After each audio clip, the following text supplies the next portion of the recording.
Hello everybody, welcome to another Arena Hacks video. My name's Kyle Wagner. Kaldheim, not Kaladesh, I do that all the time. Kaldheim just released today, so I'm just doing this video here quick. There's not going to be any gameplay in this video. I'm just going over, just showing you guys what I like to do when a new set is released, and just some of the things I like to look at and check out. Okay, so as you see here, I do have my 50 packs from the pre-order that I got. This extra one pack is just because I played a few games and I got it in the Mastery Pass, this free one up here. So that's another thing I like to look at when a new set comes out, is I just like to come over to the Mastery and just look at what kind of rewards are here, and it always changes up. I feel like every season, like this Mastery is very different and almost completely new. Like Zendikar was what, 140 levels or 130 levels, and this one's 80. I think I remember Ikoria was 80. I'm not sure what, I can't remember what Theros or M21 was. But anyways, look, we go up to level 60 with the, or 66 with the packs here. So that means there's 33 free packs that you'll get throughout the season in the free Mastery up top here. As you see down below, there's also some Kaldheim packs, which isn't always, they don't always do that. I'm not sure if Zendikar packs were in this bottom layer in the last season. Oh yes, I think they were. It's usually when you get close to rotation, they start putting the newer packs in the bottom, so that all the packs you get down here are cards that are not about to rotate. But we're not that close to rotation right now, so they're not doing things like that yet. So I come over here and I basically check how many free packs we're going to be getting throughout the season, and I check out kind of just what kind of rewards are down here, even though you always unlock it. Like, it's such good value. You always unlock this Mastery pack. You should just be doing that every season. The cool thing here is you get some rare cards, one of each color. So this is the green one. There's a red one here, and they're rares. And by the looks of it here, if you read the top, it says you get 1 set Mastery Orb, plus you get 4 Surtland Flingers. So you get 4 copies of it? Is that what... I'm assuming. I've never seen anything like this in the Mastery Pass before. So this is what I mean, like, they're doing new things all the time. So that's why I like to come check out the Mastery Pass and just see what's going on over here and what kind of rewards they have. They usually have lots of gems and gold in the section down here that you have to unlock. But yeah, how many free packs you get in up here, it kind of fluctuates from season to season. So that's why I like coming here and checking it out. I also go check out the Mastery tree. Not that it's really that... excuse me. It's really not that critical or important. It's all cosmetic. But yeah, I just like to come, just take a quick peek at it, see what kind of card styles you can get for all of them. And, you know, since I always do the Mastery packs, I'm gonna get all of these all these orbs for this anyways, so I just like checking that out. And then after that, I usually just go, let's open packs or something from the pre-order, which I got the 51 here. But something new I'm doing this season, because I haven't really been spending my gold, but I keep doing the challenges and I keep doing all these other things, so I keep earning all these extra gold rewards, and so it just builds up and builds up. So I've got all these extra. I'm going to spend down to about 40,000. Like, or maybe I'll just use 50,000, and it's 1,000 per pack. So that's 50,000 gold for 50 more packs to give me 101. This one extra pack, like I said, is just from that Mastery. So that's the first time I'm doing that. That's going to be a lot of buy one pack, except go back and forth. So I'm going to do that now. I'm probably going to go down, reduce this to 44,950. And the reason why I still want so much in there is because stuff like this over here, I just remember when the Historic Anthology sets were in the store here being sold. Like, I was much newer to Arena back then, so I didn't have the gold to buy them, and I didn't want to spend the money to get the gems to buy them, so I just didn't get them. And now I have to, every time I'm making historic decks and I want any cards from the Historic Anthologies, I find myself burning through wild cards to get them now, because it's the only way you can get them now. You can't really actually buy them anymore. They don't have them in the store for the historic anthology, but you could have spent gold, but it was like 20,000 gold for it. But I'm thinking now with all this extra I have, that'd be great. A whole bunch of extra cards. I'm not actually spending real money on it. I'm using my in-game gold coin, right? So yeah, it kind of sucked that I was just too new to do anything like that back then. But that's basically why I want to keep this at least around the 40,000 mark, just for drafting, 20,000 for like drafts and stuff like that, and then the other 20,000 in case there's a deal that comes up here that's like 20,000 gold coin and I want to buy it, then I'll have the gold coin sitting there ready to go, and I won't miss out on that deal. So that's basically why I'm going to go, that's the value that I chose for that. And so to do that, you go to packs. Here we go, 1 pack, yep, plain. So that's 1. 2. Hey, come on. There we go. So I'm going to do that for the next little while. I'll see you later. Okay, here I am. I'm just about to finish up buying these packs here. As you see, I'm down to 51.9, so I have like 6 or 7 packs to go. It's just, as I kept doing it, I found a really fast way of doing it. So if you're ever buying a lot of packs like here, you just click here. You click there, you go back, and then since you have to click the claim, click again. You can click anywhere on screen to claim. You don't have to click the claim button. So then you just go over that, you click once to claim, click once again to bring this up, and click here, and you just do that. And it goes pretty fast. It didn't work there for some reason. Ah, come on. And if you're more accurate with the mouse, yeah, it goes pretty quick. Oh, I think that's a little bit more than I wanted. Yeah, it was supposed to go 44.95. Whoops, I bought 1 extra pack because I just got such a roll going there. So you can only open 10 packs at a time when you're in this menu. You can't do 5 packs at a time or 6 packs at a time or anything like that. You can do 1 pack at a time or 10 packs at a time. And 10 packs at a time always has to be 10 packs of the same set. So if I had packs from a different set in this menu, and let's say they all added up to 10, I wouldn't be able to open all 10 of them simultaneously. I'd have to open them each up individually unless any one set, as you may have figured out, has 10 packs in it, then you can open all 10 at the same time. And what they do is they just show you a bunch of the rares, and then the commons and uncommons do get added to your collection. You just don't see them right away. You have to go into your decks, go to your collection, and check out your collection later to see those cards getting added. So I'll start with the first 2 individually. Just to get them, they'll probably almost all be new right off the bat, just because I only have 1 card from the pre-order, that Planeswalker, and there we go. Ooh, a couple wild cards right off the bat. There we go. Interesting. So a little anticlimactic for the first pack because, I mean, you're kind of, oh, what's the rare going to be? I mean, a wild card is really awesome to get because it can be whatever rare you want it to be, but so it's so much more powerful, but it's more exciting to see, oh, what's it going to be? Oh, it's a wild card. I mean, okay, awesome, but I mean, anticlimactic. Next one, here we go. There we go. What's this? Mystic Reflection. Choose target non-legendary creature. The next time one or more creatures or planeswalkers enter the battlefield. Okay, so what is that? Choose target non-legendary creature. The next time one or more creatures or planeswalker enter the battlefield this turn, they enter as copies of the chosen creature. Oh, what? Non-legendary creature. Oh, what the heck? For 2 mana? For Tell for 1? That is... I've been looking at cards in Kaldheim, just like going on the internet, like MTG, like Wizards, they put out there like about a week or so before the set's released, they put out what cards are in it so you can check them out and see what's going on. I didn't see this guy in the blue list. I'm sure it was there, like I'm sure they didn't miss him, but I just missed him when I was looking through all the cards. Like, you don't notice everything, so when a new set comes out, it takes a while before you really get to know the cards and everything, because yeah, I thought I knew most of the really good cards, but I'm like, what is this? I don't recognize this. That's actually really cool there. Like, if you have a way of getting like a lot of tokens onto the battlefield in your turn, this only costs 2 mana.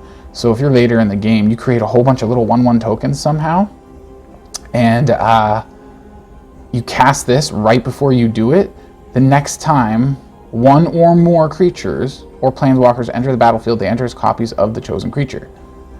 So you can copy like a Beanstalk Giant or Elder Gargarath. He's not legendary. Elder Gargarath's awesome, right? Anything your opponent has that's like really awesome. Like let's say something that deals a little bit of damage to any target when it enters the battlefield. You can then produce a bunch of tokens that are all copies of that, and all those tokens do a whole bunch of damage, and you can just target your opponent's face or something like that. Like I can see that getting out of control. Yeah, I can see that getting crazy. I can see people making use of that. Wow. Anyways, here we go, opening 10. I'm probably not going to go through all of these on the video. I'm just going to show you how it works.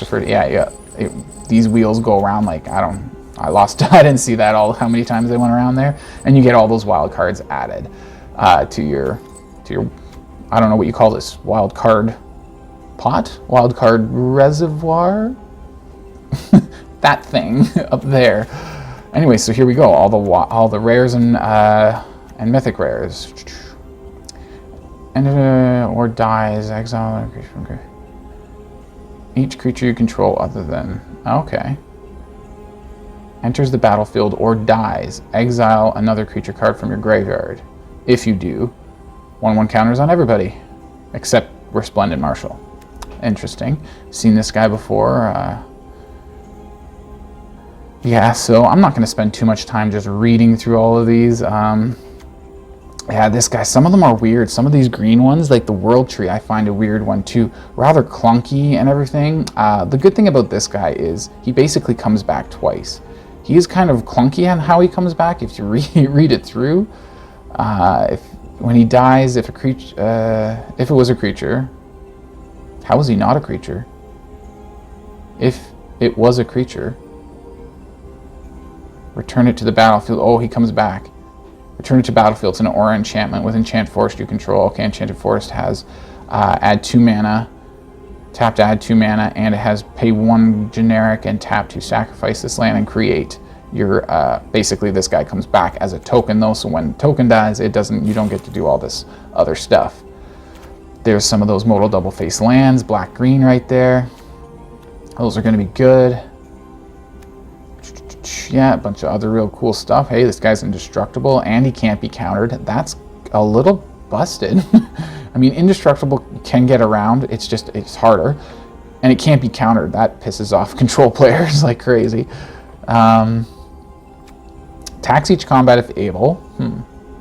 Control deals combat damage to a player, draw a card. Oh. You can see that going brutal with trample. Anyways, let's do another 10.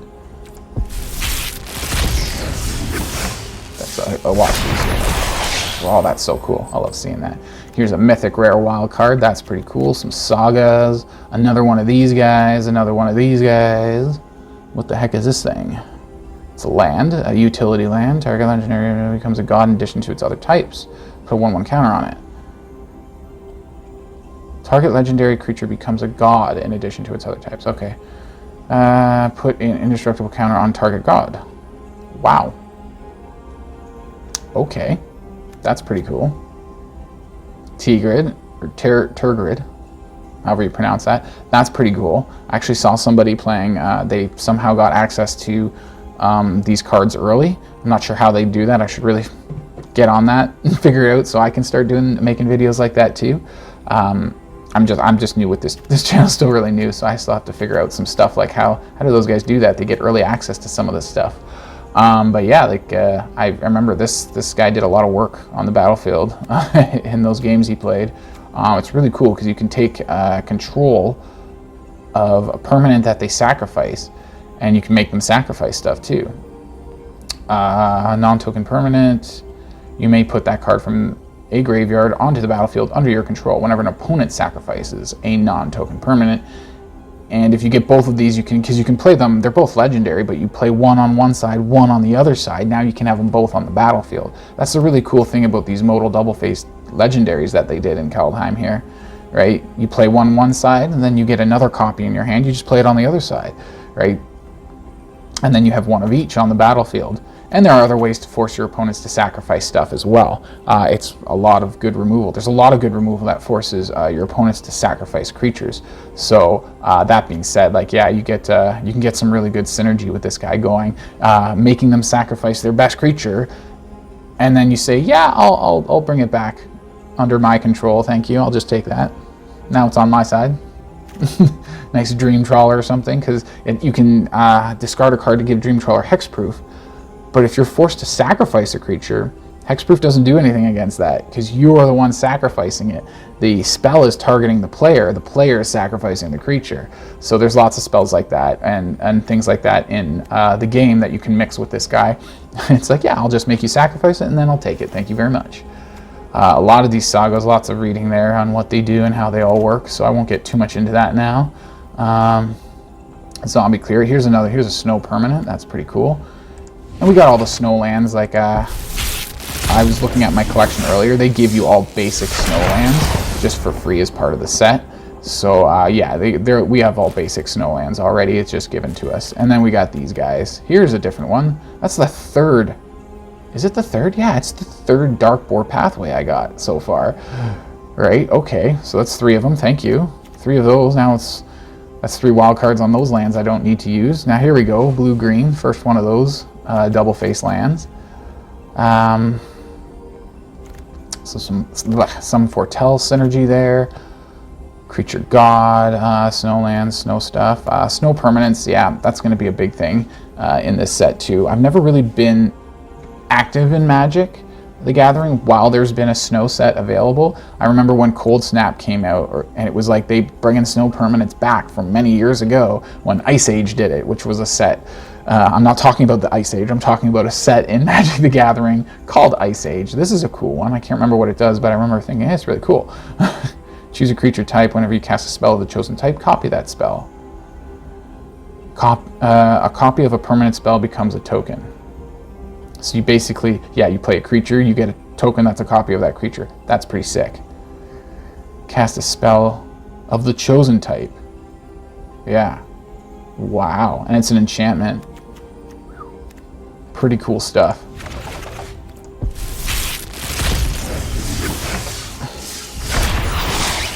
Tybalt's Trickery. All this stuff here. This guy looks pretty. I remember reading about this creature ahead of time. Seems like she can do a lot of really cool stuff. And again, it's like most of these creatures you actually do want to get both copies of them, because often one side of the card synergizes with the other. So you want to get Eska, God of the Tree, and you also want to have another copy in your hand so you can play it on the other side, the Prismatic Bridge. So you can have both Eska and the Prismatic Bridge on the field at the same time. Usually, I don't know, I haven't read this through right this second, so I'm not sure if they synergize well, but that's what I've been noticing. A lot of these God creatures that are modal double-faced, they synergize with the other side of the card very well. So you actually want both copies, 2 copies in your hand, so you can play one on each side, which is actually really, they're really going big on the legendary stuff in this set because of that. So you end up having a lot of legendary permanents, and even if you run 4 copies of it, you're never really going to get flooded that much because each copy counts as 2 different legendary permanents that you could play as. So it's just, it really gives you a lot of value out of your legendary stuff by doing this. And I think that's really interesting and cool.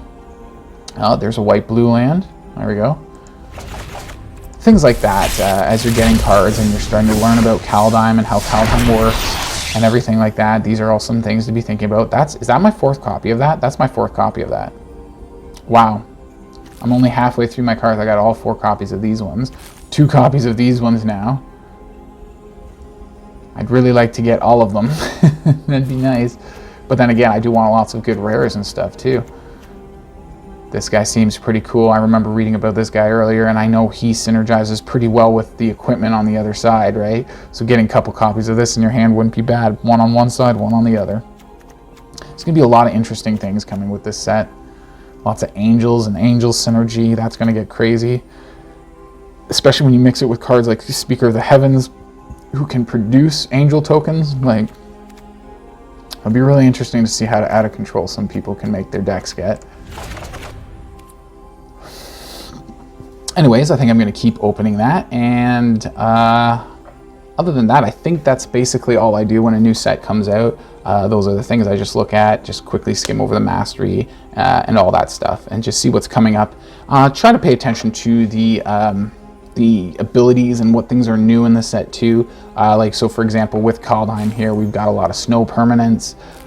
We've got a lot of, what was it, Foretell. So stuff like this, Foretell, you read the little black box that pops up on the side there. It says Foretell during your turn. You may pay 2 mana, 2 generic, and then this gets exiled face down, and you can pay it at any moment during your turn for its Foretell cost. So Foretell is going to be really interesting, how people are going to find ways to make that work. How do you find synergies with snow permanents? What else is big in Kaldheim? I mentioned the snow permanents, the Foretell, these modal double face legendary stuff, all this legendary stuff that I've been talking a lot, because that's really fascinating me how they're doing that. They're trying to give you so much more value out of your legendary creatures, which I think is going to be very interesting to see what kind of decks people come up with and stuff like that. Another one of these guys. So what else is with Kaldheim? I said the Snowlands, Foretell. So they're big on gods too. There's a lot of god creatures you may have noticed. The other new thing that I don't think I've seen, I'm not seeing commons and uncommons right now because I'm going 10 at a time, right? So I'll have to check my my collection to see if there's any runes, because that's another thing. A rune is something I've never heard of in Magic the Gathering before. In all the years I've been playing it, I've never heard of an enchantment that works like it. They are enchantments, they're auras. And let's just go, I'm actually going to hop over here, and I'm just going to show you how it works with all the commons and uncommons. So we go to collection here. And yeah, you see all these commons here, like 4 copies of this already. I don't remember seeing any of those when I was opening my packs. So as you see here, yeah, like you do get all these commons and uncommons when you open those packs. They just don't show you them when you open 10 at a time. So getting all these cards here. Let's see if I can find a rune here. What's the white rune looks like? It looks like a guy carrying a shield on his back or something, like a wood shield or something. It's a round wood shield. Where is that? Oh, I didn't get any of the white rune? Really? Oh, you gotta be kidding. They're 2 mana. Oh. Anyways, well, let's just go here and go enchantment. And then we'll go okay. And then we'll see all my new enchantments. There's gotta be a rune. Here's a rune up here, the red one. Yeah, so this is another new thing with Kaldheim. Now, all the runes, there's 1 in each color. And they all have one ability that they give. And it's the ability that's different. Other than that, everything else for all the runes is identical. Their mana costs are exactly the same, except the color changes depending on what color they are. So it's 1 generic and 1 of whatever color the rune is. So this one's red, so it's 1 generic, 1 red, right? And they all are enchant permanents. They all get you, you draw a card whenever you play them. They all have that too. This is where it gets different. As long as they all have the same thing, where it's like you can enchant a creature or you can enchant an equipment, that's the thing I've never heard of in Magic the Gathering before, is enchanting your equipment. So as long as a creature is enchanted, it gets a certain ability. So in the case of this red one, it's +1/+0 and haste. In the case of when you enchant an equipment, the equipment simply gives that creature the same ability. So where it says right here, if you keep reading, it gives the equipment gives the equipped creature +1/+0 and haste. So the value with that is, if you put it on an equipment, let's say you already have an equipment that's attached to a creature, the creature is immediately getting that benefit. And if the creature dies, the enchantment stays on the equipment, so you can equip that equipment to another creature, and you're still getting that extra benefit from the rune. So that's interesting that's the only runes I got there. Look at all these sagas. Holy. Oh my, and they just keep going. Look at the sagas. They're definitely bringing sagas back big time in Kaldheim. So this is what I mean, like when a new set comes out, I spend so much time like this just going through it. And I'm gonna have to do that before I start showing you guys too many Kaldheim decks that I build with Kaldheim cards in it.